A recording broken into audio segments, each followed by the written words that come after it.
What's up, you guys? Welcome back to the podcast, the new and experienced investor podcast. We're the real estate podcast that brings investors from all walks of life together. I'm Alex Barnett. I'm one of your hosts. I'm the new guy.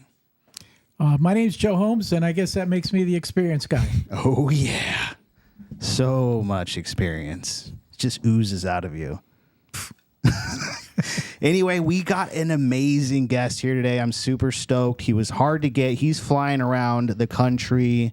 He's doing deals worldwide. We're going to surprise you because we're going to be talking about a creative finance strategy that you need to know to add to your tool belt to make extra dough this year, starting today.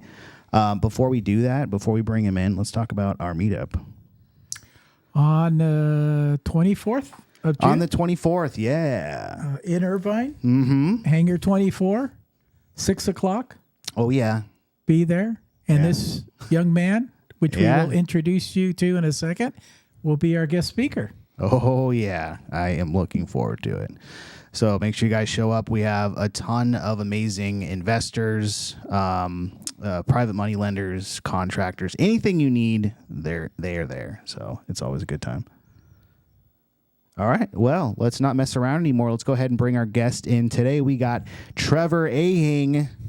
What's up? Bada bing, bada boom. What's up, you guys? You reeled me. I appreciate that, man. I can't wait. The 24th is going to be a blast. It's going to be an absolute blast. I appreciate you guys having me. Yeah, absolutely. Yeah. Why don't we jump right into it? Let everybody know kind of how you got into real estate, what you were doing before, and, you know, your whole story. Of course. So my name's Trever. You can find me at Invest with Trev. I'm an 8-year Marine, you know, and so coming into I thought appreciate the support, man. I thought I was going to do 30 years in the service. From there, I was able to find wholesale real estate. Started dabbling with that when I was in the ranks already. Started gaining momentum through that. And then from there, as I was flirting with the old ladies and talking war stories with the men, I decided to get my license if I couldn't, wholesale it. And next thing you know, I started listing homes that needed some work. And then all of a sudden, I found the Novation path where I could come in and help partner with them and bridge that gap. And then created a company called BuyerBeater. And since then, we've done over 200 Novations nationwide. And we're looking at already about 48 for the year this year. So, oh my God. Nice. Why Novations? Great question. Why not, man? Well, the company name BuyerBeater on that side is, I realized there was kind of a void where, you can, I think people think I hate wholesale. I want to preface this. I think wholesale is awesome, okay? To bridge the gap between a seller and a solution that's within 30 days, okay? Let me pause you for a second. I'm sorry. Maybe describe what a novation is, because everybody may not know what that is. Absolutely. Let's break it down into two camps. Novation is basically on one side, you're able to partner up with that homeowner. You, instead of taking it under contract and trying to find an end investor off the market, right, who's going to come in and position funds so they can flip it, all you're doing is locking that seller into a set price, and then you're working the optimism of the market by putting it on market and trying to find usually a first-time home buyer or somebody who's willing to be able to buy it, who's pre-approved. And then we cover all the realtor fees and closing costs, and whatever's left over is the profit in our pocket for taking over the marketing, maintenance, and management of an on-market solution, And so for the most part, it's kind of like an on-market wholesale, but from there, you're just trying to work them into their price. In some cases, I do put money into them, on that side, and just to kind of get it to what we call a current condition retail value, something where, a first-time home buyer is going to walk in and they're going to go, the carpet is a little gross and the kitchen's a little dated, but honey, we can do that ourselves, And so you're really trying to target that audience. And in the most part, you do find somebody and it does sit for a bit. But think about it as an on-market wholesale. But the other side of it, the equity split side, is we'll partner with the homeowner and then we will fully front the renovation cost. Any appreciation we create through the renovation we'll actually take as our fee, but when we list it, we'll cover the realtor fees and closing costs as well. So it's a really good way to start off with a good foundation in a cash offer, and the moment that they want a little bit more, work them into a creative resolution by saying, why don't we just team up? Let's see what a little bit of money can do in this thing, right? You deserve some more equity. Let's test the market a bit. We'll clean out that hoarder room. We'll paint that fascia. We'll clean the landscaping up. You don't have the money for it. We'll come in there. I don't want to pay a bank. I don't want a 20% down, bank back, interest only payments, credit checks, all that stuff. If I can come in with you, swing some hammers, get my crew in there, and we can collaborate, let's get you some more money. I'll just take whatever's on top, and I'll also just be able to put this thing on the market in a beautiful condition. Nice. So boom, give me your money. Nice. Nice. Okay. Yeah. So I mean, you started wholesaling. That's always like the gateway drug. And then you mentioned you started listing, and then do you put the two and two together, or who was the one that kind of opened your eyes, or how did you find out about that? Good old Daddy Pace Morby, man. Okay. Wow. Yeah, Daddy Pace, man. So I would wholesale, and look, I'm not gonna lie. I got lucky with wholesale. My first deal was like 60 something $100. My second deal was $150,000 as a wholesale. There you go. And I'm like, I'm rich. I could do this every month. Yeah, it's so easy. Disclosure, never did a wholesale that big ever again, But coming in front of that, it was because I went to the property to list it because they didn't accept my cash offer, And then I said, I can list this. And they said, I need to close quickly. And I said, well, I'm here. And they just agreed. And I was like, oh my gosh. Funny story, the dispo, because that was when I first started. I dispoed it, and they actually dispoed it for $340,000. So they made another 100. I got the lower end on that, and I was like, what? Yeah. But to go back to your initial question, the gateway of what wholesale created was I was finding success wholesaling homes, but if it was just too high, I would list them, right? But now I have all these listings that are just stagnant, just sitting. And I heard about the Novation model where you could put some money in the homes and try to test the market. And so I started thinking about that. I went to a Air Force guy at the time, and I walked in, and he owed way too much. And I was like, shit, I can't wholesale this. I'm going to list it. It's an okay condition, but as I got it, he got orders. He took apart the floors. He was going to remodel it himself, and he's got to go, right? He did not do a good job. And so I'm looking at this thing, and I know fully renovated, it could go for like $4, and this guy really wanted to walk away with like $315, and it was just, I could list it for like $340.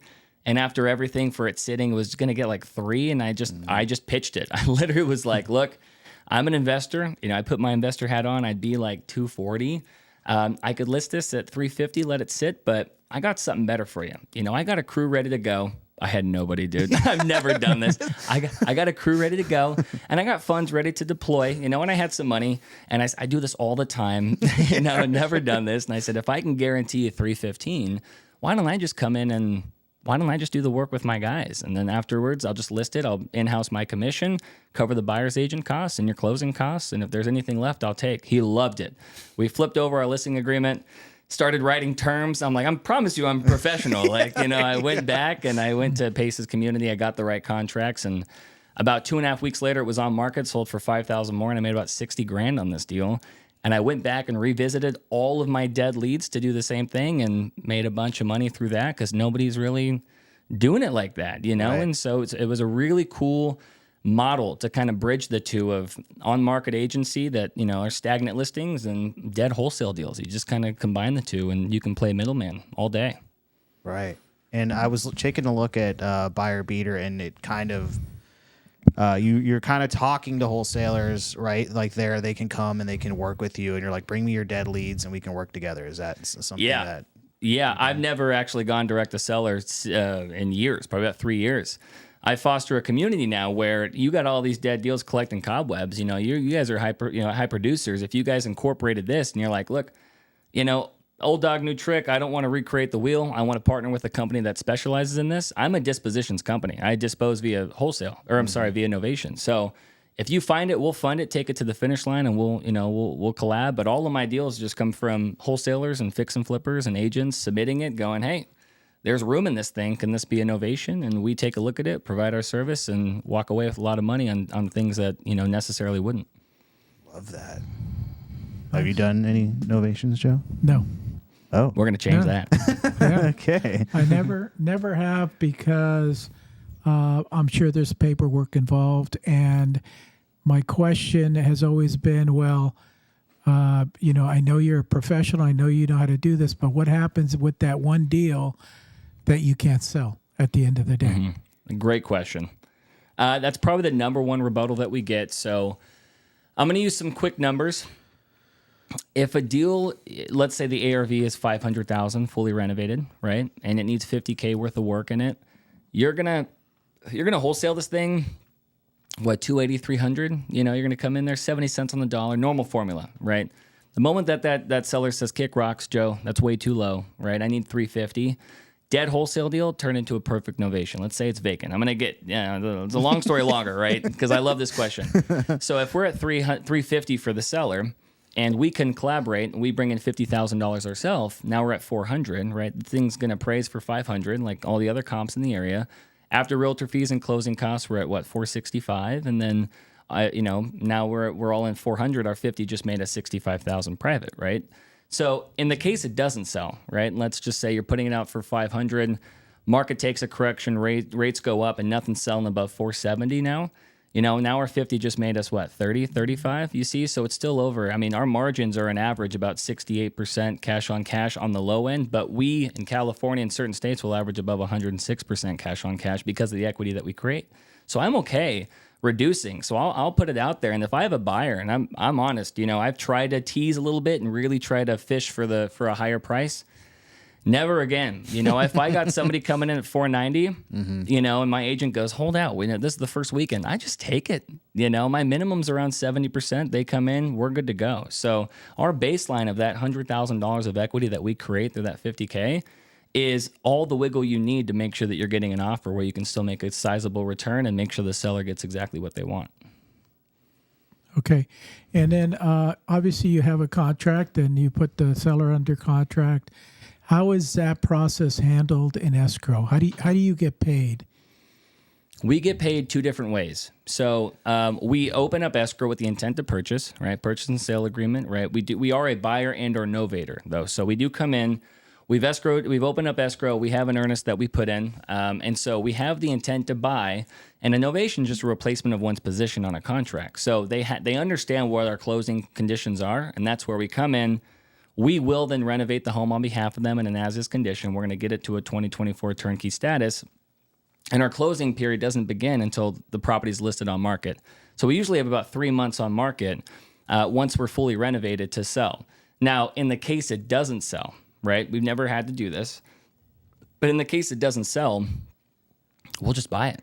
Same exact numbers. If they need 350, we put 50 into it. We have 100K worth of equity on this side, and nobody wants to buy it anymore. My worst case is I'll position the A to B out for 350. I keep a home with 150K into it. Let my private money lenders know, and we midterm it. So the worst case is I grow my rental portfolio, and I still exercise the sale if they don't want to extend for that seller. Okay. Another question. So, you have an end user, a buyer buying your property. Have you had any problems with lenders saying, like, here's a line item that says they're going to pay buyer beaters? Well, why is that there? Yes, to piggyback off that initial question, we get paid two ways. One way, it's still an assignment fee, right? For the most part, most lenders will let them know how we've collaborated with the seller. And if they're cool, they're like, yeah, we never really have too big of an issue. The second way, which we do in some states, is a lien payoff, right? We'll lien against the home, we'll cloud title, right, for the service that we've provided. Yeah. We state all of our, contractual, we state all of our receipts of what we've been able to put in the home via the scope of work. And at the close of escrow, we'll let that seller, or we'll let the lender know when they come in that payoff amount for that release of interest on the notice of interest is going to be the difference between what the seller is going to get and what we were able to sell it for minus the fees encumbered. That difference is our lien amount that we do get positioned, and we've never had an issue with that at all. Okay. Mm-hmm. Nice. Yeah, that's good. That's a smart way to protect your money. Absolutely. Yeah, absolutely. And we have the rights to still buy. Obviously, we can make sure that we have the sellers perform, because we're still under contract as a purchaser. But if we do end up novating and indemnifying our agreement to somebody else, we will, of course, then lien and make sure that we protect our position at close. Now, you said you had a contractor crew. Where are you doing all this stuff? Hey, here and there, and yeah. We're in 5 big markets. Last year we were everywhere, and so we will do a deal nationwide, and I do pride myself in going nationwide. It doesn't mean I got boots on ground everywhere. It means I can get boots on ground, but our 5 major markets are California, Florida, Texas, Arizona and Nevada, right? We got a lot of good people there, a lot of good money that likes to get parked, great crews. If it's outside of that, we will then end up usually positioning our project manager to go fly over there, manage the deal. But the cool thing is we also target good local listing agents where our boots on ground are agents that are going to sell the home in a full commission. So they help project manage as well. And a lot of agents have great contractors, so we'll end up vetting it through there. And man, I got contractor stories, but coming in front of it, that's been a big thing is we are very tedious, or, we're very picky on who we work with now outside of those 5 markets. And if it passes everything, we can, dot our I's, cross our T's. We'll do them anywhere.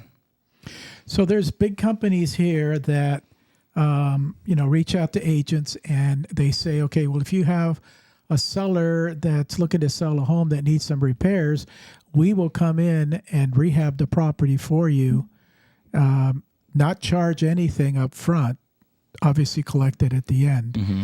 Would you connect with those type of companies to use their services, or you're just totally independent? I'm totally independent. Okay. I'm totally independent. I've heard about services like that.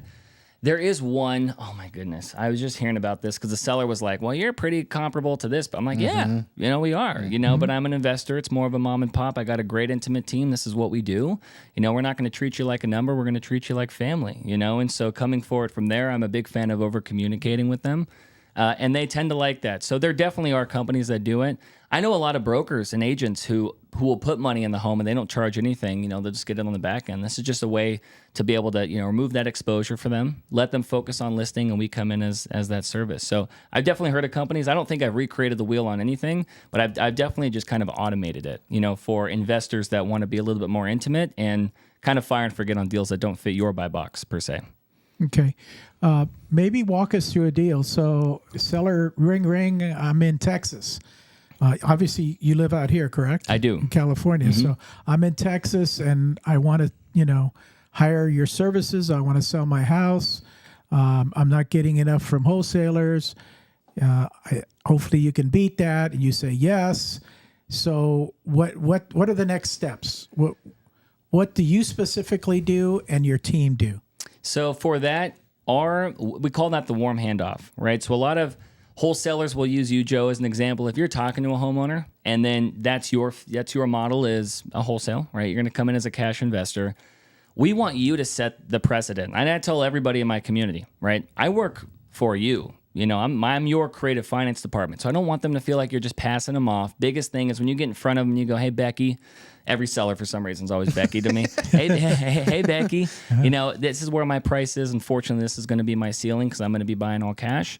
I got great news, though. I've spoken to my creative finance department. It seems to me like you want a little bit more. They stated that they can probably be around that, but on terms. Why don't I get you on the phone with them?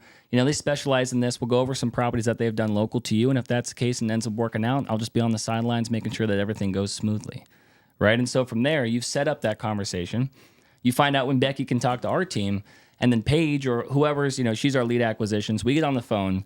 You have an entire Podio submission form. You submit the deal up to us, everything that you've done, all the rapport that you've built, where you think the numbers are.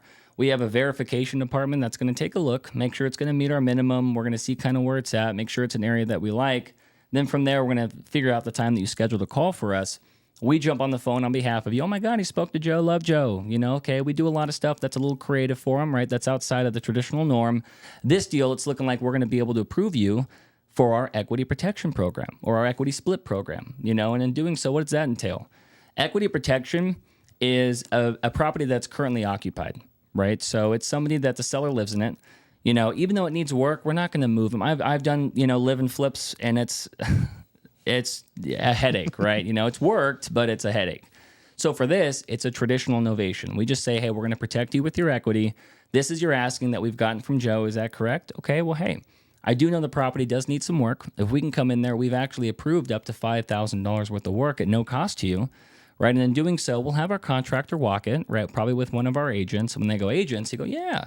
Not only are we going to check the, the optimism or, work with some of our off-market guys, but we want to make sure that we can target this to everybody. So if we do put this on the market, we do start marketing, we're going to cover all our realtor fees and closing costs, and so in doing so, if it does get lent on, that $5,000, it's going to go towards cleaning out your, the landscaping, painting the fascia, getting it to a current condition standard that's suitable to sell. And you've been approved for that, and so they go, okay.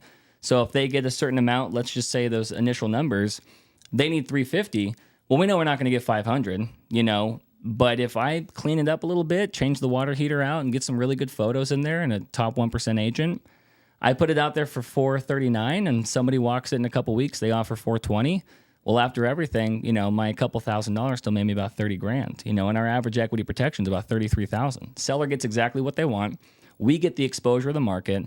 And the good news is we tell them that we take over our marketing, maintenance, and management fee. That's our cost, right? So the only time that we get paid is if we procure an end buyer, right? They pay for our fee because technically they do. They're already approved for a certain amount higher, right? And we were able to take care of anything necessary for the home. And we never really get pushback at all. For the most part, they get exactly what they want. We're concrete with that, and our contract states that. Then we get our price from selling it on market. Now, if it's vacant, that's our equity split. We just let them know. We go, oh my goodness, this is our favorite model, right, Becky? So we'll partner up. We go, hey, we got funds burning a hole in our pocket. Great news is we love this area, so we can approve funds that's standard for suitable to sale, fully turnkey, right? This thing's vacant. What we're going to do is we're going to come in. We're going to partner with you. We're not going to initially buy it right now because I want us to be able to go to the closing table together, and we're going to fully renovate this home for you. Any appreciation we create through the renovation, we're just going to take as our fee. But when we list this, we're still going to cover your realtor fees and closing costs. Whatever's left over is going to be our risk, but it's also going to be our reward. So if you want that $50,000, $70,000 more dollars than what Joe can offer, this is a great way to get worked into it while we mitigate risk on behalf of you.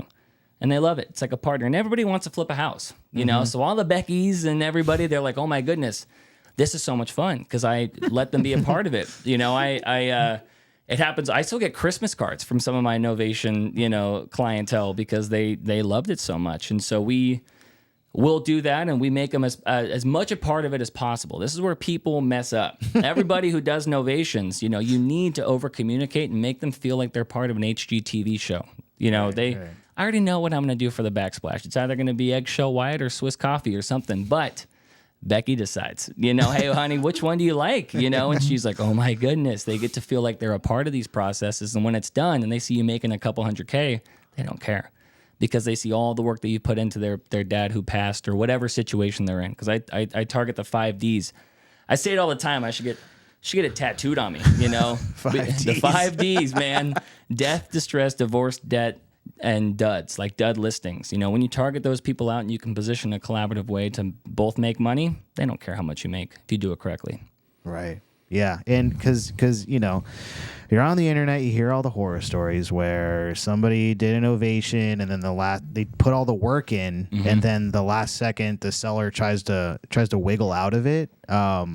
What did they do wrong there? I've seen it like in the the sub 2 group where I don't know what they're doing, but they're like, I just dropped 40 grand, and then the seller's like backing out. And I mean, can they do that? They can't, right? Okay. There's a level of protection. There's multiple contracts that go in, right? It's not just pinky promises, And some people do, man. Some people are like, no, the seller's totally cool. I'm like, I bet they are. Buyers are liars. Sellers are worse, dude. You know what I mean? So coming in front of that, yes, you have your purchase and sell, right? You can, of course, execute a right to perform, so that way they can make sure that they still close with you if they were in jeopardy. You have your novation indemnification. You have your attorney in fact as well. And then for us, in most cases, we'll do a limited power of attorney as well, right? And when people hear that, they go, what? No one's going to sign that. Well, if you creative should be complementary. It shouldn't be confusing. So if you go, oh my God, let's make you that money, except, if you do decide to back out and try to completely run away when I put 40 grand in your deal, then I have the power to execute the limited authority to sell this home and still give you exactly what you want. Right. I'll just take anything above. I still can't cut into your costs.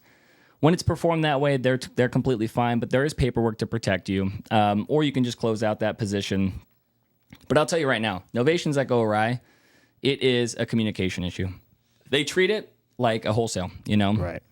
I'm not saying wholesalers don't communicate, but you're in bed with the seller for like 4 to 6 months. You know what I mean? You're working with them every day diligently. So if you don't have a department to give them the updates necessary, they're in a bad situation. You know what I mean? They're not just like letting you collaborate because they want to, just see what it's like. They're in probate or pre-foreclosure. They're dealing with something where they want to wipe their hands clean, except the offer was too low. So that's your avatar, so you really need to make sure that you're leaning into it and you're always staying on that right side of the fence.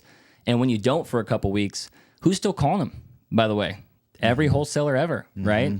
People who are trying to buy. So if you're not their guy, they don't know the legality. They're going to start shopping it, which next thing you know, they want to take an offer, and all of a sudden, you're fighting, legal battles. So we make them feel like they're in the driver's seat, or they're at least in the car with us, but we're steering. You know what I mean? That's a big thing I tell my team.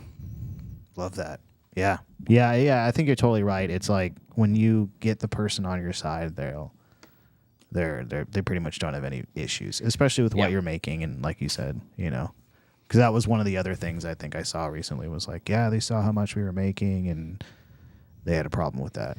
Yeah. And to piggyback off that as well, like when it comes down to it, you're letting them know that you're able to kind of work them into what we have. You let them know what we're going to sell it for. Hey, we're going to try to target this, and something that I see as well is I have a minimum I want to make, and so we've had properties in Chino that we sold and we targeted 749, it ended up selling for 820, but I told our seller and they called it. They're like, this is going to sell for like above 8. And I didn't see that. And I go, okay, Becky, it's going to be 749. And I told her, I said, look, anything above 750, we're going to split.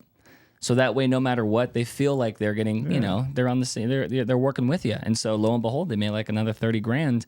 And she was like, called it, and I've already hit what I wanted to make. So making some extra for me is great. But what's our number one model? It's, creative solutions for sellers in any situation. Work them into more equity because, all of a sudden, all that money that you got, that you saved on interest payments and everything, you know what I mean? Like you're able to work with them, so you might as well scratch their back as well, So a lot of the times they do end up selling for more and the sellers get more as well. So it's pretty cool to see, you know what I mean, when you're able to underpromise and overdeliver on these homes. Yeah, that's really smart to where you're working them into the extra too, because then now you guys are truly collaborating, and now they're hoping you make more. Exactly. So now it's like, hey, if I put 20 more, you know what I mean, then they know, and it's like it's a recoupment of cost. They see how much you're doing, and I let them know everything. Like, oh my God, I removed 8.5 tons of trash from a home. Thousands upon thousands, and you let them know. You're like, this is a headache. Yeah. They see what you're dealing with. You're dealing with a lot in order to make their dream price come true. And so if you hide that from them and shelter it at close, they just see a number, but they don't see the process. They got to see the journey, and that's a big piece. Yeah. So we say no more than yes. Don't mean to cut you off, man. No, yeah, you're good. But when you get submissions, you're like, dude, this seller is the worst, bro. But a great novation. I'm not going to work with that seller. Unfortunately, it's if you want your cake and eat it too, you want to be in control, then close on the property and take your, cash price. If you're okay with the patience for more profit, it's more of a collaboration. But we don't just do it with anybody. That's oh God. Yeah, I've had some sellers that are like, why did we do this? Yeah, dude, for sure. And it's always the lower priced homes, man. Yeah, totally. Anything up there, they're like, we're good, man. Anything that's low, it's like you don't work with Karens. You don't work with Karens, just Becky's. Yeah, just Becky's, no Karens, guys. Yeah. Yeah, that's good. I mean, I feel like we're starting to do that now too. It's like you can see it coming a mile away. Once you've done enough deals, you're like, this isn't worth the freaking whatever we're gonna make on this. It's not. It's the truest thing. It's so true. Okay. Well, how can people submit deals, or how do they partner with you? Yeah, you're more than welcome. So if you go to BuyerBeaterUniversity.com, we got multiple levels that you can come on in. It all is dependent upon how much you want to make on the deal, right? Because all this is procured off of our funding. So my whole thing is if you find it, we fund it. So depending on if you're just an avid wholesaler and you're like, hey, I know I got deals collecting cobwebs and I want to submit them on up. You don't got to, it could be a free piece of the community. You just come in, get a wholesale fee for these. If we end up moving forward and you just come in, you can make between $2,500 to $5,000 on every dead deal you give me, right? And that's totally fine. But the profit after the process is going to be ours. And people are totally cool with that, But if you want to come into it, learn more, we have weekly Zooms. A lot of our deals have been coming through the on-market channels, like almost 80% of them right now. From listings that have been sitting for 3-4 months, that's a whole different convo. We just call them up. We tell the agent, we go, what are you doing? What's going on with this thing? You getting low balls? Yeah. Your seller got money to renovate? No, it's vacant. I got something for you, and then we'll go into it. So we teach how to do that. So depending on how much level, like what type of education you want, we can work into, different classes, mentorships, all that fun stuff. But for the most part, we take any submissions from anybody. And then once you get started, though, you won't stop, right? You're going to want to learn more and more. And then we teach you how to do this in your own industry. That's great. And then you said you'll work anywhere. You have your top markets, but you're focusing on for yourself, or Yeah, like, for me, great question, man. Cool thing is though, so we do a mentorship program called the Dominator program, where we teach you everything, give you the contracts, we give you unlimited funding so you can do as many deals as you want with our private money, but we do them in your market. So we had a guy come in, Ivan, shout out to him. He's done multiple deals now where he's in Idaho. And I knew nobody in Idaho. But the cool thing is as we're starting to kind of expand our footprint, he now is a dominator. He understands the model perfectly in Idaho. So he's able to crush that market with no competition, submit them up, and then we'll just provide the funding. And he manages the entire Novation because that's, what he paid to learn, Right. And so one deal tenfolds your mentorship costs. And so now we're kind of starting to pocket ourselves all around America of people doing that. And it's been pretty awesome. So they're like an extension of us, but they get to be, rooted and on the ground with the deal. Okay, nice. When did you Very nice. create like BuyerBeater? 'Cause I remember it was something else before. Yeah, we did. I mean, I had Resurrection Real Estate. Okay. I had Brokers in Arms was my company. Okay, I think I remember that. Brokers in Arms was giving those who serve what they deserve. As an 8-year Marine, I transitioned out, and so if it's like a play on Brothers in Arms, you know what I mean? Yeah. I thought it was clever, and getting in front of it, we would give a portion of our proceeds to homeless veterans and stuff, and that ended up transcribing into me doing more creative stuff. And so I was leaning more off market with my license. Right. And I created Resurrection Real Estate, but the name was like kind of hard. It's like with sellers, it's like, what are you resurrecting? Like, I'm not dead yet, and it's like, damn. So then with BuyerBeater, it's because we beat out every other buyers through creative solutions to our homeowners, and so that's where it came in. And people are always like, BuyerBeater. I'm like, hey, if it sticks, it sticks. Yeah. Pace likes it, so we're good. We got his approval. But that's where that came about a year and a half ago. And then I've been doing deals way before then, but that just kind of cemented, what we're doing, and it just started taking off. Gotcha.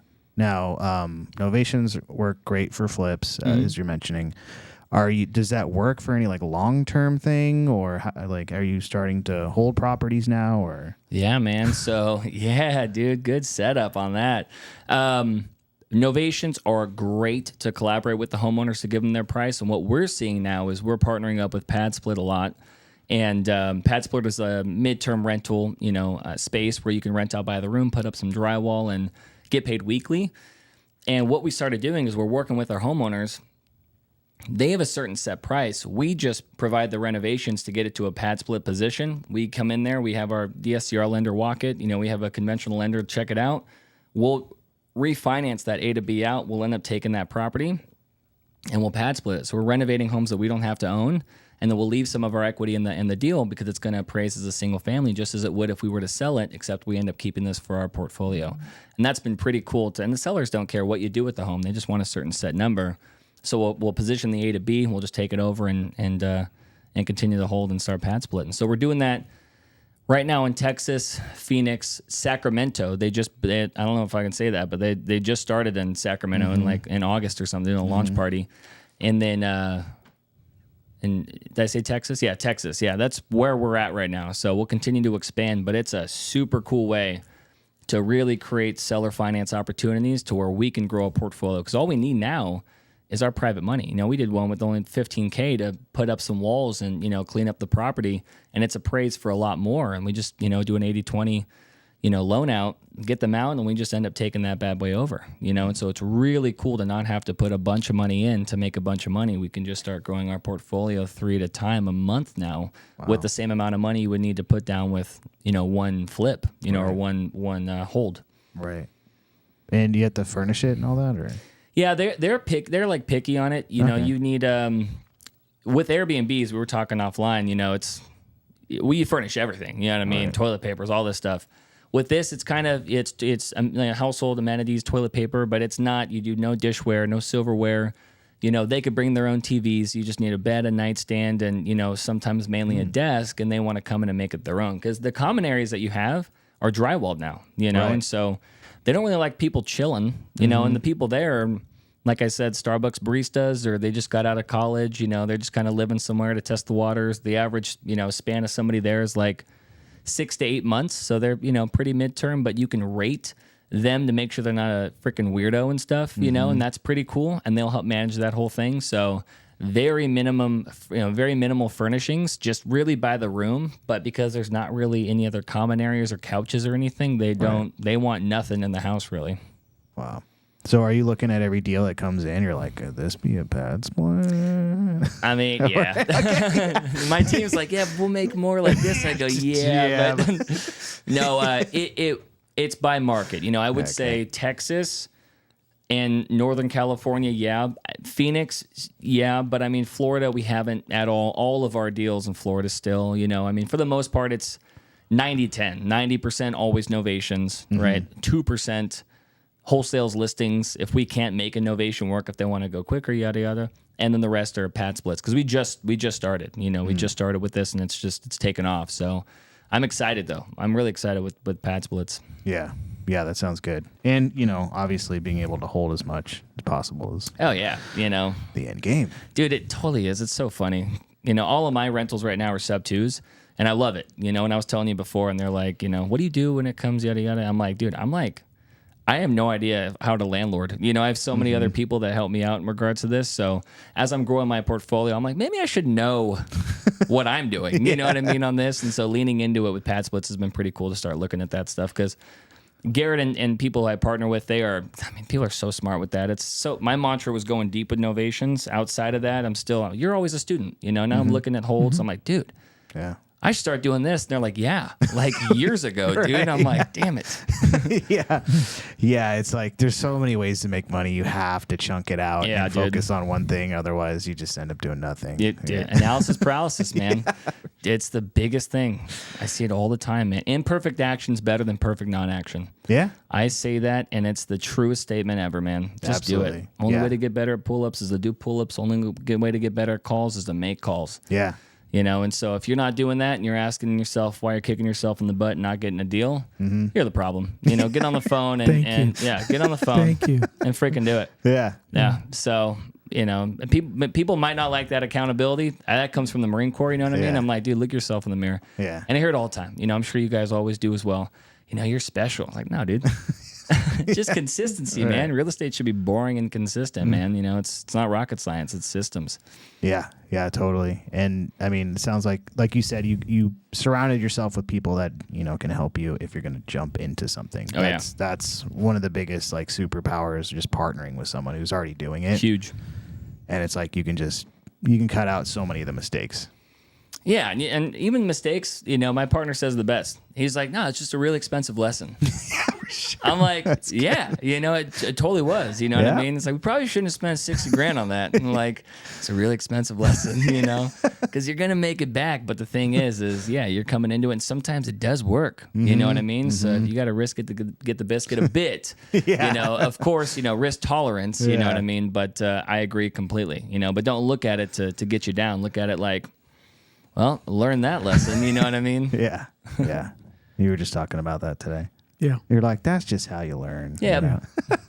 I watched Meet the Robinsons yesterday, and he was like, you failed. And they were so excited. I'm like, why isn't this out in the world anymore? Because that's so true. For sure. You know, my wife is the best behind that. I'm like, honey, you know, and she's like, well, will you make it back? I'm like, yeah. She's like, yeah. You know, I got a great woman. You know what I mean? So we're young. Yeah, for sure.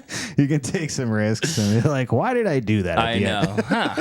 But she's always like, I told you. Like, if I had $1 for every time you said that, I would have made that money back, man. Yeah. Exactly. Yeah. Now we kind of have a filtering system since we all partner. Because I'm like, let's just do it. We can make it work. And then it goes to Lauren. And then if she says it's cool, then it goes to Joe. Yeah. And she runs it by me. I love that. I love that. Yeah. They call me. I don't even talk to him anymore. Yeah, dude, I'm telling you. I don't. That is my Robert. My Robert is my rock, dude. They call me the marketing and him the terms and conditions. You know, because I'm like everything is always great all the time. You know, it gets people excited. And I'll be on the Zooms in our community talking to a bunch of people, and I'll be oversharing, and Robert's in the comments going, "Stop saying that. You need to make sure they do this, yada yada yada." And I'm like, damn. It sounds just like Alex. Alex is talking to a guy on a wholesale deal for 2 hours. You know. what war were you in? World War II. I was in Iwo Jima, whatever. It's like, what does that have to do with the property? I'm creating rapport. That's right. Create rapport, baby. Yep.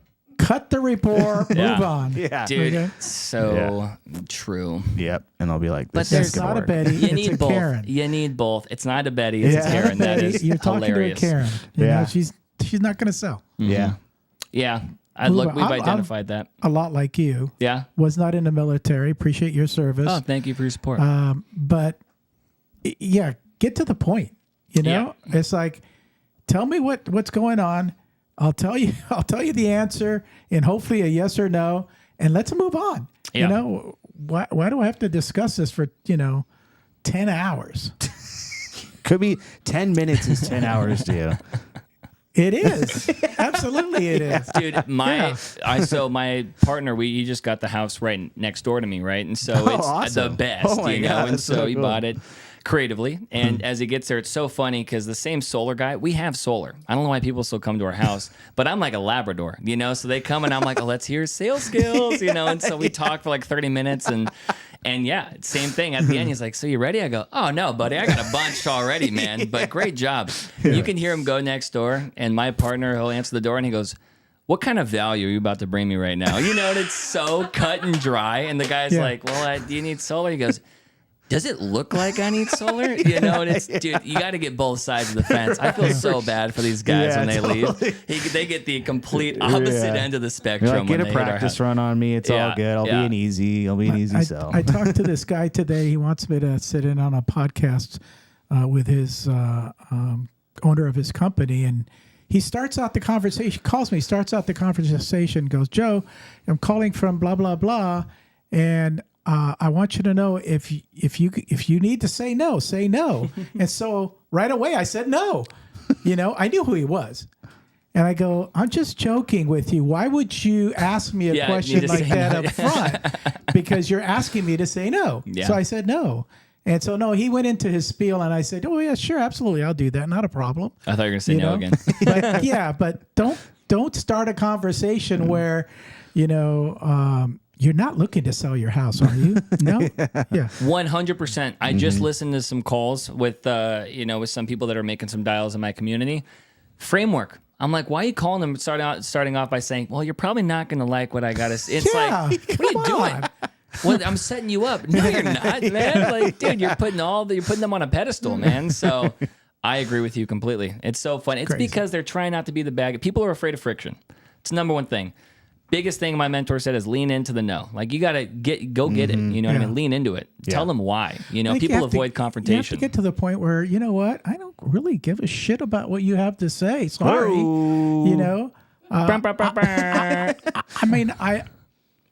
I respect you and I respect her and other people in my life, but those people that, are going to blah, blah, blah and Karen me or whatever, it's like, the Karens. It goes one ear, not the other, just as quick. Well, there it is. Yes. Well, it's so true because, look, the deal doesn't, I don't fit the deal fits me, so don't be afraid to go in there and you're not going to waste my time. And it's the same exact thing. You know what I mean? Don't be afraid to put yourself in a position where you just can let them know that's not going to work. You know what I mean? So identifying that, people are afraid of that confrontation. They don't want to be the bad guy. And in doing so, that's how you get put in positions that you regret to be in, you know? And so I agree with you completely.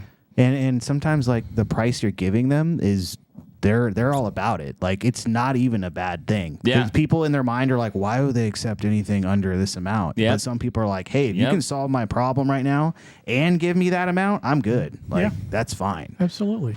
So it's, I mean, you're not forcing them to sell the house to you. Right. It's their choice. Oh yeah. So No, but yeah, it's just like when you're starting, you're like, why would anyone sell for this amount? Or, even take a discount at all. They don't realize it's a complete burden. Yeah. You're like psychoanalyzing yourself before you even make the call, and it's, I always look at what the pain points are. You have to. Getting foreclosed on in 2 weeks. Okay, well, I'm not going to offer you a bunch of money. Yeah. I mean, your choice is no money in 2 weeks, or I'll give you a little bit of money to get out. Yeah. Okay. Yeah. That's for me. That's the choice. If they don't want to take it, I'm moving on to the next one. Yeah. Okay, there you go. Yeah, that's the experience right there. Bada bing, bada boom, man. Yeah, you got I me agree. stirred up here. You know? Yeah. I'm telling you, it's exactly what you got to do. I agree completely. So, are you still getting on the phones, or you have like your team now? Are you even closing it all? Or Dude, I stopped because I was like, I'm gonna let them do it, and then I missed it. So Yeah. I jump on. So our Tuesday power hours, man, it's just me closing. Okay. And I love it. It's like an addiction. Yeah, It for totally sure. is, you know. For And sure. it's, but then I only do that now, so I still have my team do all the contract stuff, you know. And they're Nice. like, "You're half-assing it." And I'm like, "Yeah," you know, like I what I get want. them all excited, get them locked up, and I'll pass them off. But I still absolutely, I do it. I block. I have a battle rhythm. I'll block my day out for it. Nice. It won't lead into it if I can't do it for the day. I still let people knock it out, but I'll have them throw a couple in there for me, you know, and so. I'll get in front of that. And a lot of the creative stuff, I mean, you can get into the weeds of everything, and my team understands the nuance of creative. But there's just a level of, you know, if it's going to be, I don't want to set them up for failure. So if I'm like, oh, it could be a seller carry, why don't we do a hybrid with yada yada? And they're like, why don't you take that? And I'm like, maybe I should, you know? And so coming in front of that, I'll have them listen to it and kind of coach from the sidelines and stuff. So Nice. But a lot of my calls aren't really direct to seller. That my team will take that from my community. I like talking to agents for the Novation model. So a lot of them, because I'm the one who I'm probably going to take them out to coffee, or you know, maybe they see me online already. You know what I mean? So it's an easier way to build rapport with people who already have properties listed for the Novation model, and that's worked out extremely well. And then now we got a new model that's crushing it. If I can go into it, dude. Yeah. Yes. Please. So haven't talked about it yet. Just broke it to my community yesterday. But what we've been doing is I work with Project Valor, another 12-year Marine. His name is Matt Clanton. Deployed 4 times, seen combat all every time. He's a huge lender in Temecula, right? Became a great friend. We shared the stage in Dallas, and we've just been friends since. And he knew, because he has a network of 30,000 plus agents that are usually transitioned from the service to go into real estate, right? So you have a lot of people. He's been able to build that network. Well, I do creative real estate, right? So I do creative flips. And what I was seeing was I'm listing these homes and they're gorgeous and we get a bunch of offers on them. And a lot of the times VA are, you know, the VA buyers are trying to buy it.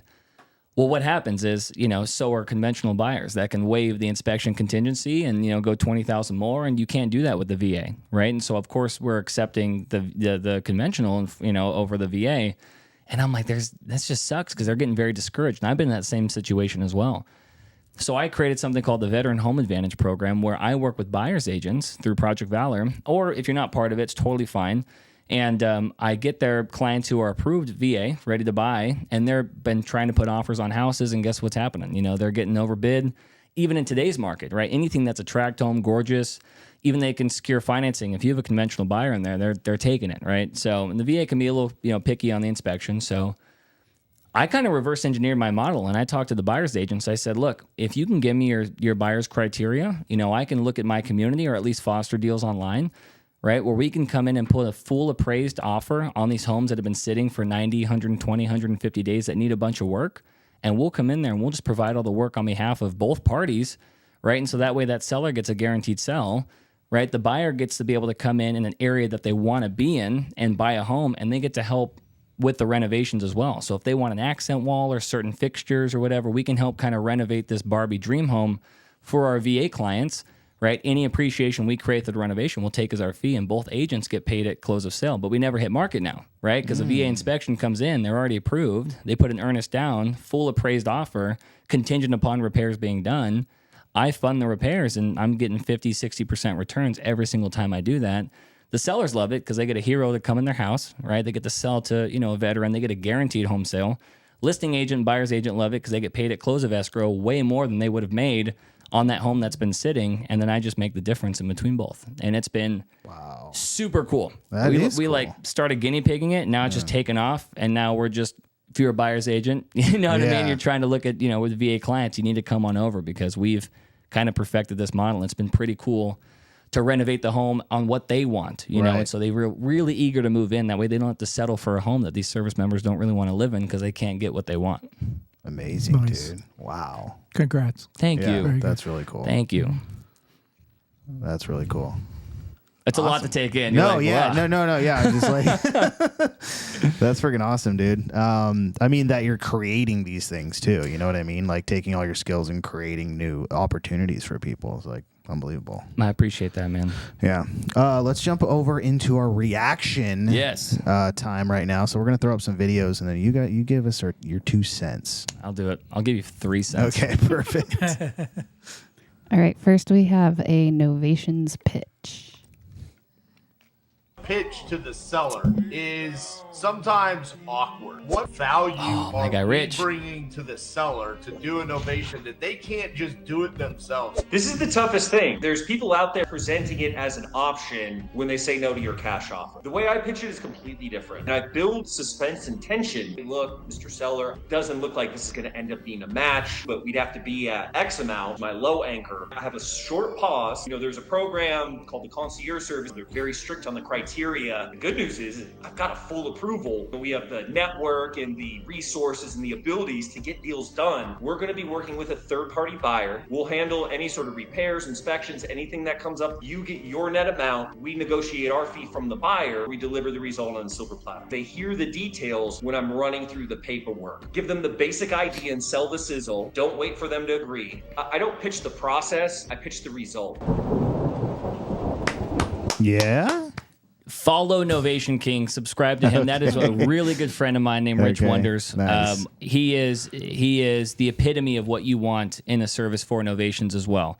We do ours a bit different. We actually collaborate a bunch on deals. He does it where he doesn't put any money into them. He's able to provide the service and the product on behalf of it by helping them get worked into to what equity they want.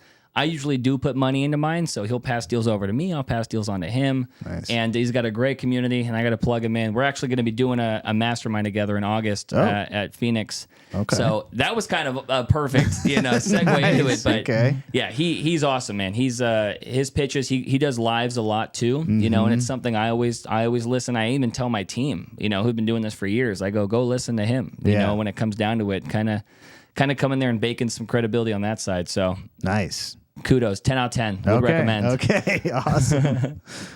What do we got next? What else we got? Now we got like the polar opposite. Yeah. Don't do novations. Okay. Okay, here we go. So you have to have the right contracts and such to be able to do innovation, number one. Number two, I would say don't do novations. They're difficult. Do a flat fee listing, just put a little clause that allows you to put that on there and look for cash buyers. It's so much easier. So you Okay. So do a flat fee listing, get the seller at a low anchor, do a flat fee listing, find a cash buyer to be able to create profit, which means that listing agent, it doesn't have the fiduciary to their client because they know that client could make more. So what you're telling is try to lowball your seller, right? And that way you can bake in a fee to be appetizing for an end buyer and just barely get a spread on that. It doesn't make any sense to me, right? When we do novations, our agents don't work for the seller, right? We understand that we're working in a fee. So in doing so with my attorney in fact, I'm looking at being able to present a service for our homeowner. And so I get an attorney in fact where that means I can employ my own agency so that way their fiduciary is over to me. And if I do end up putting money into the home and getting it to a status where I feel confident it's going to sell, they're going to list it, off of my requirements. They're going to give me offers and I only accept an offer if the seller is going to get exactly what they want. So it's not a difficult process. All it is he's trying to kind of monetize on just still working, the cash buyer regard without trying to test the open market because, he wants to try to move quicker. Because novations can take 90, 120, 150 days, right? So if you're looking at getting paid quicker, that could be an option to go to a cash buyer. But that to me just sounds like it's the same thing as a wholesale, except you're putting it on market trying to still. That's exactly what I was going to say. Yeah. It's a wholesale deal, and I agree totally with the fiduciary responsibility. He's just giving that up. Yeah, he's giving up the fiduciary. I mean, can you imagine that? Yeah, it blows my mind. So, don't know who he is, but I would looked recommend. like Harvey Weinstein a little bit. That's the issue. That's definitely But that's what I would. Yeah. Okay, so you don't do the flat fee listing. Get an agent. Get the attorney in fact, and then you can do a listing agreement with. Absolutely. Gotcha, and the biggest thing, people with their agents, they always say the same thing too. They'll be like, just get a flat fee agent in there and put it on market. Why? why not get a local expert who's going to be like, yeah, it's a little bit of a home in distress, but I have a great reputation. You're going to pay me a full commission because I'm going to make sure this thing sells. Yeah. I want somebody to be incentivized to sell my house than somebody who's getting $500 or $1,000 where it's going to sell when it sells. Now it's just being stagnant. You're waiting to collect your check. The homeowner now is not being worked into any type of condition because you have somebody who doesn't care if this property is going to be able to sell. Because what's going to happen? They're going to do the same exact thing.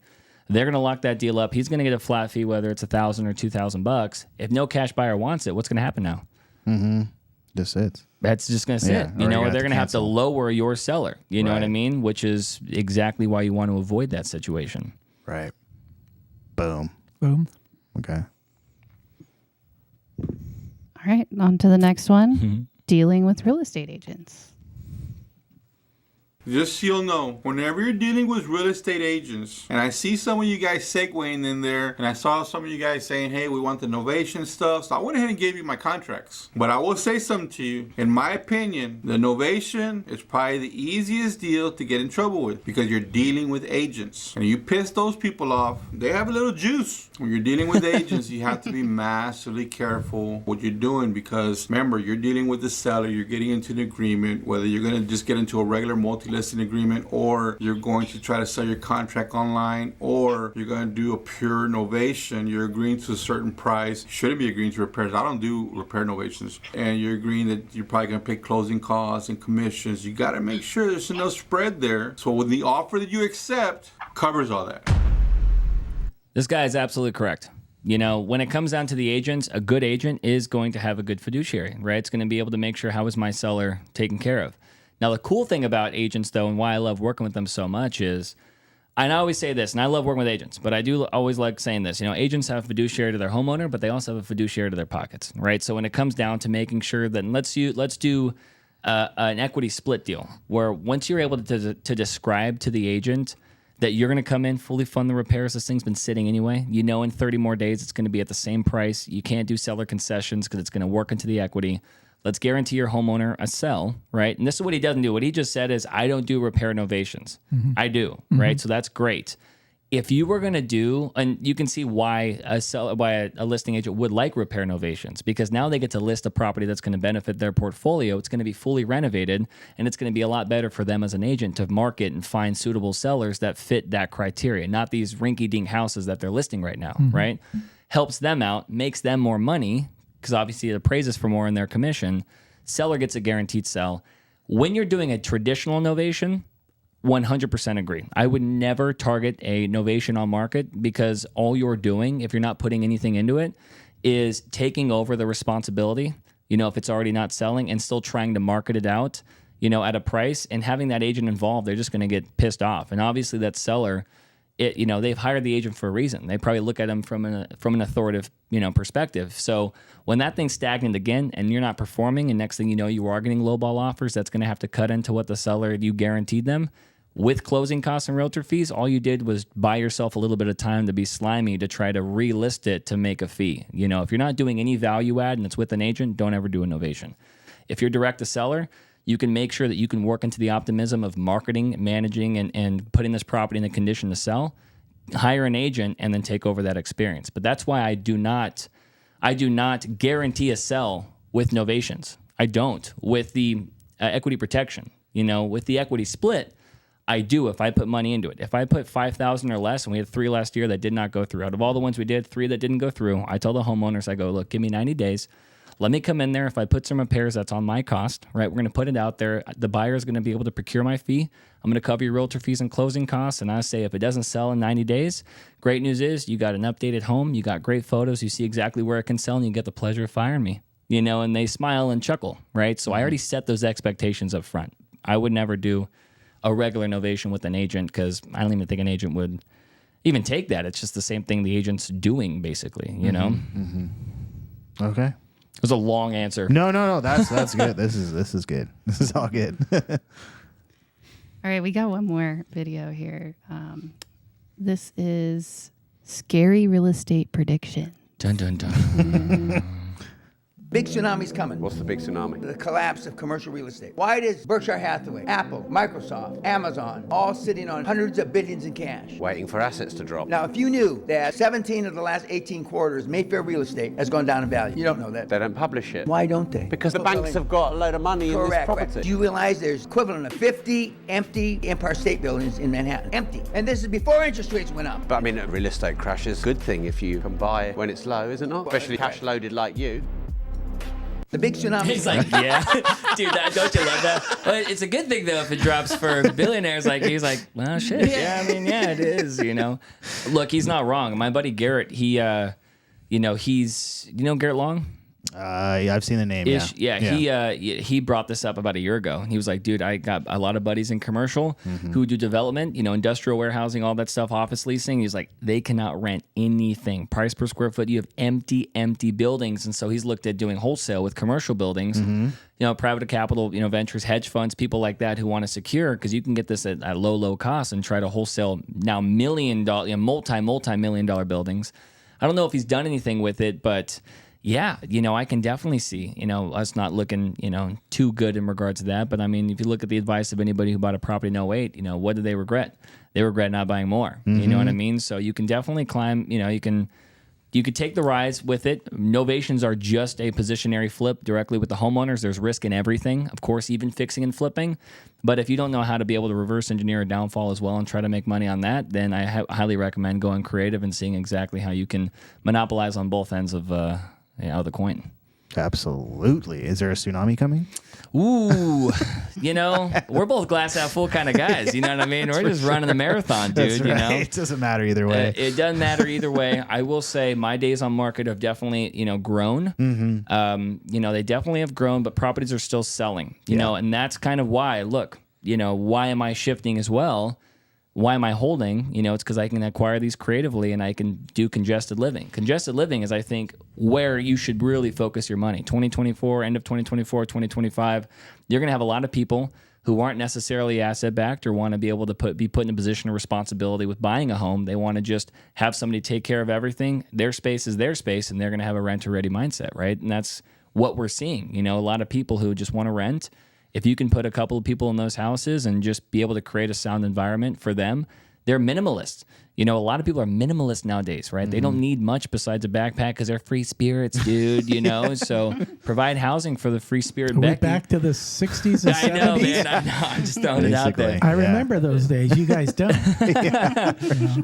But I don't think those are going to be going anywhere. So look at holds, right? Okay. Position that out and let people pay your rent. Nice. Okay. I do like that. I was watching a YouTube, which as you get older, you have time. The other day, I don't remember who it was, or else I'd mention his name. But he basically said that there's going to be a large wealth transfer in the next few years. And then he described how that's going to occur. And I kind of wanted to let all our listeners know what that is. It actually made a lot of sense to me. Okay. So the banks are going to start targeting people with a lot of equity, like me. Yeah. And do a home equity line of credit. Yeah. We're going to make it really easy for you. Okay. We're going to take that money and basically suck it out of your house. Yep. And then you can do obviously whatever you want with the money. That's one of the issues that we had back in 2008. Everybody was ATM. just literally refinancing their properties, and then they couldn't afford the payment, and that's why they were losing it. And he says, be careful with that. It's probably coming back. So maybe talk to your parents who own houses and people who have lots of equity that, if you use your house like an ATM machine, the money's going to run out. Yeah. So that's just a word of caution. You're not going for it. Papa needs a new jet ski. Okay. let me describe it this way. I have a home equity line of credit. Okay. But I know how to use my money. Yeah. And I use it and I put it back. You don't see me in Vegas, or you don't see me in Hawaii. You're going to Vegas this weekend. You're going this weekend. But you don't see me doing all that stuff. Yeah. So if you know what you're doing, you know, you're disciplined about, you know, it's your money and you have to kind of put it back. I'm happy to take like your business. I'm happy to take money out and, you know, put 50,000 into a deal and then get 100 on top of that. Yeah. I'll do that every day. Let's do it. You know? Yeah. I'll do that every day. Yeah. It's like, why not? But I think what he was saying is that you're going to run into people that aren't as disciplined, don't know that if they spend the money, it's like, well, I spent the money and I went to Hawaii, had a great time, but I didn't know I had to pay it back. Yeah. Yeah. Especially with these low interest rates that just happened. You got a lot of people, first-time home buyers. Next thing you know, they're getting those calls. Yeah. You got $100K, $150,000. Yeah. You know, pull some money out. Yeah, exactly. My payment's so low. Enjoy your life. Exactly. Yeah, it's happening. I'm definitely seeing it. Yeah. Can you sub to HELOCs? Ooh. Probably just taking over that existing debt with it. I mean, I'm sure it's a payment on top of it. Yeah, I think you can. So you just make the payment. Whatever your PIT is and then your interest payment. Sub to is reverse mortgages. Yeah. Right. Yeah. Okay. You can't sub to those. Good to know. You know, I mean, you can, but usually when the person passes away, somehow the government knows. Yeah. You know, find out. It's like I had heard. They're reading the obituary section. I had heard and prepared myself when my parents passed away. I had heard that if they collect or they sent them their Social Security check, like at the first of the month, they would go back into their account and pull it back out. Because obviously they died on the first. Sketch. Yeah. So you can't have that money. So I knew that. When my dad passed away, I yanked all his money out of his account the next day. There you go. It's like, sorry. Yeah. Like, sorry. I mean, it wasn't a lot of money. Think about that. You know? Yeah. But still, it's like, is that didn't fair? even think about Come that. on. No, it's not. Wait, You know? you're telling me the government doesn't have our best interests all the Oh, time? no. They do. Yeah, they do. Especially the current government. Yeah. Oh, yeah. Yeah. Okay. Nice. We got a couple people in the chat. All right. Drop it. All right. You know who's here.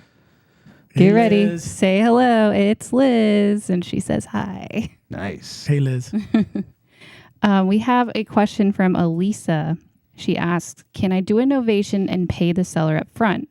I'm a contractor investor buying a mobile home in a park, and the park charges $10,000 fee to flippers. The seller wants to get paid up front, so I don't want to officially buy it until we finish renovating. What a good, absolutely. You know, depending on what you're going to be putting into it, look at your risk reward, right? Your cash on behalf of that. I've done it to where I've done a pre-release. So two positions on this. If you were going to do it, it depends on what you're buying it for. I mean, are they selling for $50,000?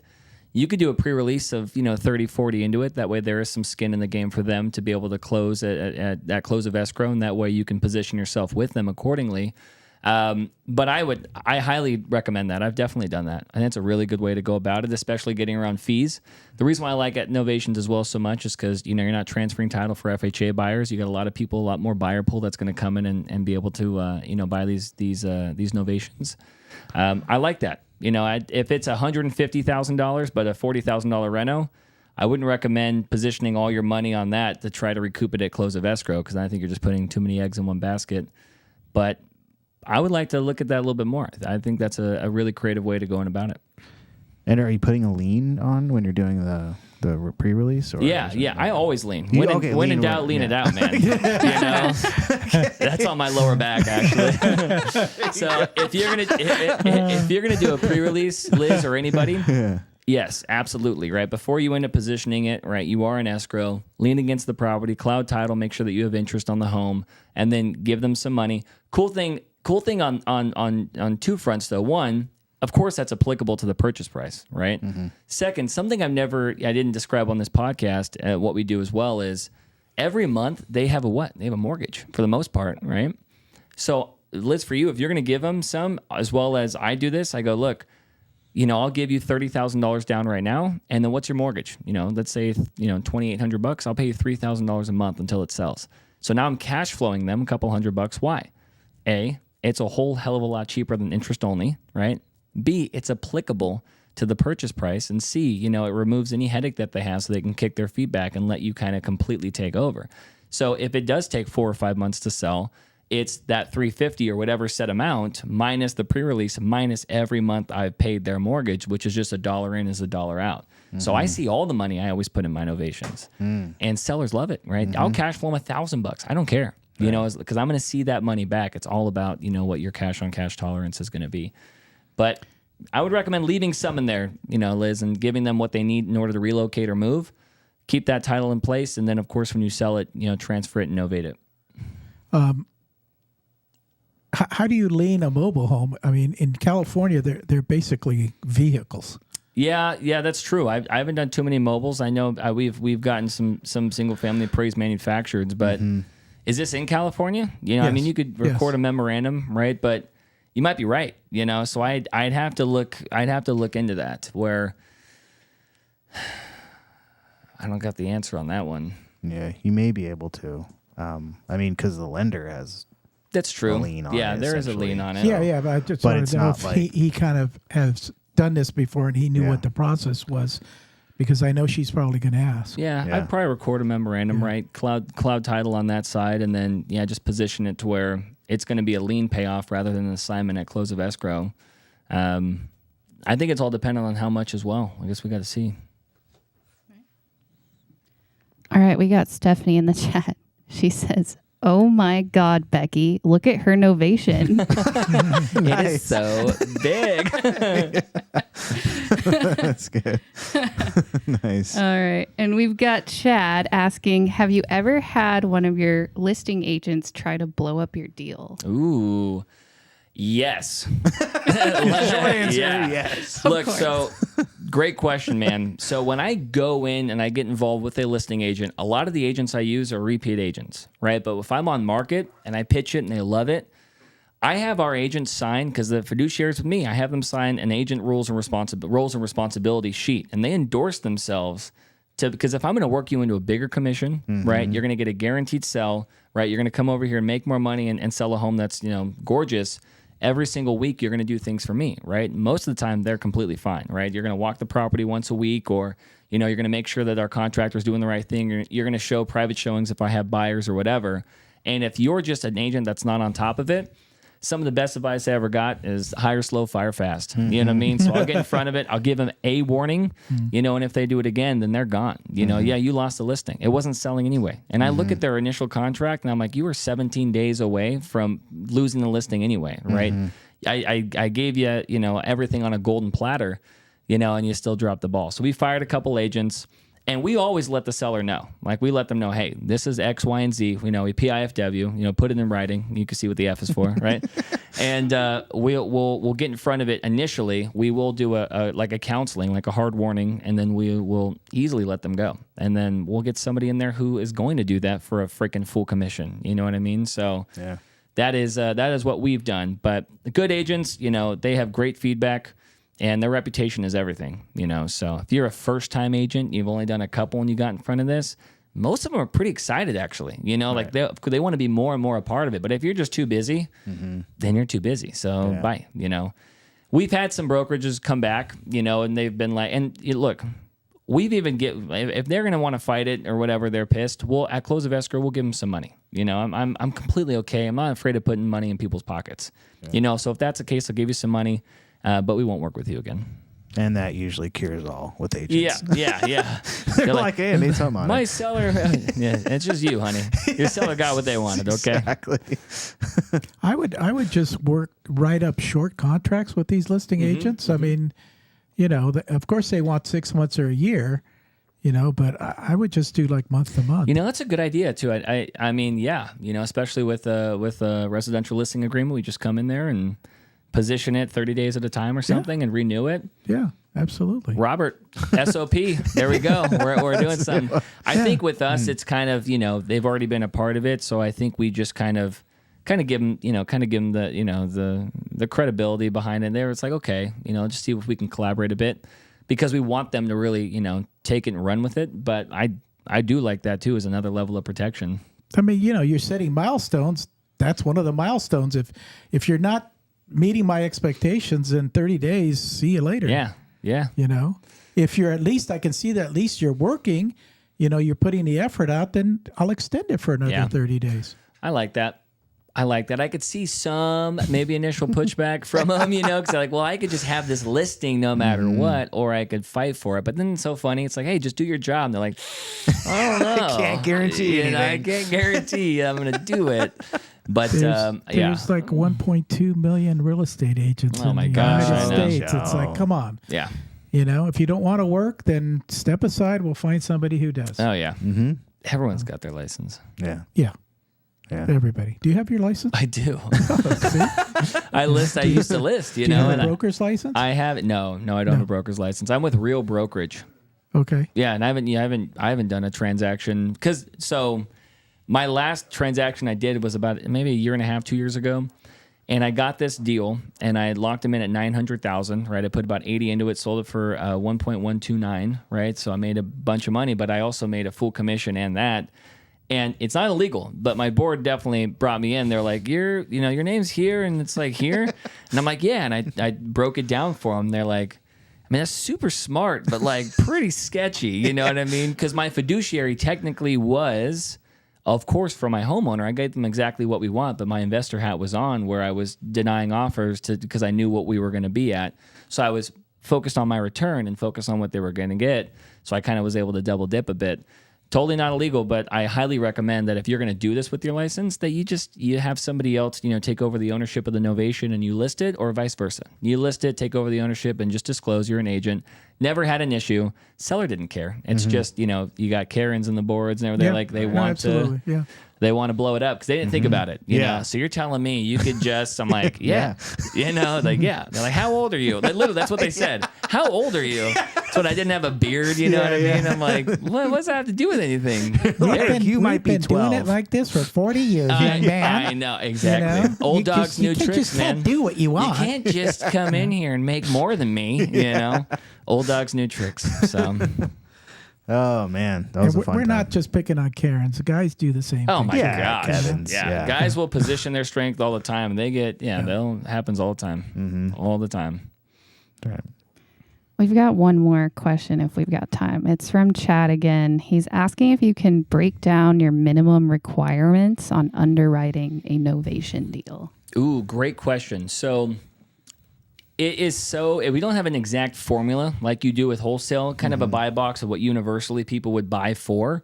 For ours, if we're going to be putting $100,000 in, we got to be making at least 70 back gross. That's fine. So we're about a 70% cash on cash, right? So we'll put 300 to make, 200. It's completely fine. But if we're going to come in there and we need to put 50 in there, we want to make around 30, right? Because we want to be able to create that cushion. We're not going to do, even though it's a guaranteed sell, like, dude, it's a guaranteed sell, 50 to make 10. It's just too risk tolerant. It's like, you just never know if the market's going to sneeze, So it's guaranteed though. But you sound like Alex. It's a guaranteed deal, Joe. It's guaranteed. It's so Did funny. you run it by Lauren? we got a submission for San Bernardino the other day, and my team brought me over, and it was like a wholesaler, and he was like, if you just put a basketball court in the backyard. I'm like, just a basketball court, guys. Just got to put that. Yeah, that's the ADU pitch. And it's an ADU pitch. If you demo the house and build a bigger house, there you go. Totally good. But you could put a pool right back here. It's worth more with a pool. Is there a pool? No, but you can put one. Put it. By the way, the rehab's $30,000 with the pool. No, but try to target 60-70% cash on cash. I got people who dominate their area, dominate it. They're totally cool with the 40-50. They put 50 in to make 25 because they can really, run it on all ends. That's totally fine. And they understand that market very well. And a lot of them do the VHA program. They'll come in there and find their buyer first and reverse engineer it. And they're okay. If I have my buyer in place, then my 50 will make 25 all day. That's totally fine. But if I got to go to the open market and days on market around 18, 21 days, I want to make about 70% cash on cash. Because even if we drop 20, 30 grand, I'm still making 30, 40%. I'm totally fine with that. Okay, I got you. So yours is based on cash on cash. Because I think with like Rich is like you take the whatever the as is sales price, like the current condition retail value, minus 30, and then that's like your price. Yeah, he's got a great formula when you don't put money into it because you still have to be able to work in your audience on the on-market side. Okay. And we do that. I think it's like, it's not ARV. We call it CCRV, the current condition retail value. Yeah. So whatever you think it could sell for at 90%, right? Minus seller concessions that they might ask for and like novation fees, so about 0.8, about 8%. Equals your max allowable offer, right? Which is usually a lot higher than wholesale still, So even if it's 30, 40,000 higher, put it on there, see what you can do. I always offer, right off the rip, seller credit, get in front of it and do a quick $5,000, $7,000 seller credit in the privacy remarks, let the sellers or let the agents walk their buyers through. And they'll just say, hey, we want these 3 things fixed before they buy, and it's totally fine. So I'm already baking in the fact that seller credit's coming out of my equity, like my fee, but it's easy. Love that. Mm-hmm. Good questions. Good. Yeah, very, very good questions, you guys. And if you want more questions answered, you're going to have Trever all to yourself on June 24th. That's going to be a fun event. Yeah. I can't wait for it. Yeah, so that should be good. So make sure you guys bring a friend. Come with your questions and, learn something. Bada bing, bada boom. Absolutely. Yeah. Well, thank you so much for joining us, dude. That was really fun. Yeah. And really appreciate you giving us your time on 2 days. So of course, man. Let's lock and load, dude. It's going to be a blast. Awesome. Okay. We'll be back next week. Joe won't be here. He's going to Vegas, actually. Even though he said he didn't go. He just got that HELOC, baby. I've been looking for a meetup group that meets while I'm there, but I can't find anything. I got one for you. Really? Mm-hmm. Okay. I got one for you. Let me know. I got you. Trevor's got a guy everywhere. I'm leaving on Sunday. We're going to stay a couple of days, and then we're going to... Where are we going? All right. Where am I going? I don't even Mount know. Zion. Utah? What is it? Yeah, Mount Zion. What? Mount Zion? Yeah. That's Utah, gorgeous. right? Yeah. That's awesome, yeah. I've never been there. My wife plans these things, and it's like, okay, I just go. I feel that. Yeah. I feel that. That's fine. That's how it's the same exact way with the Amazon packages. My wife just plans them. What is this? Yeah. I didn't know we needed that. It's crazy. It's the 3rd one we have now. That's Alex with Amazon packages. It's like Christmas every day. That's just all studio gear, honestly. Dude, she was so sneaky. She actually, I don't know if we got to go, but it just happened the other day. She would put my name on it. Yeah. And I'm like, oh, what I get? She goes, it's a surprise. Like a week later, I go, wait, what's this for? And she was like, oh, I just don't want you to know. I'm like, what? Legit frauding me out. It totally did work. It totally awesome. worked. I'll open that later. Yeah, exactly. And I never get to it, man. That's great. My wife's a big shopper, and before we go, my wife's a big shopper, and she goes, I was at Target or wherever today. She goes, I saved 20% on this. Isn't that great? I go, not buying it would have been great. Yeah, a little more. Yeah. I don't care that you saved 20%. I spent the other 80, didn't I? Like, come on. Why is that good? Yeah. Answer that one. Why is that good? Answer that, By the way, honey, I need you to pay my card, okay? I'm close to my limit. I love her, though, dude. That's fun. All right. Thank you. Thank you guys for joining you guys us. so We'll much. see I you next appreciate it. week. Yep. See you on the 24th. Yeah. Awesome. See you. If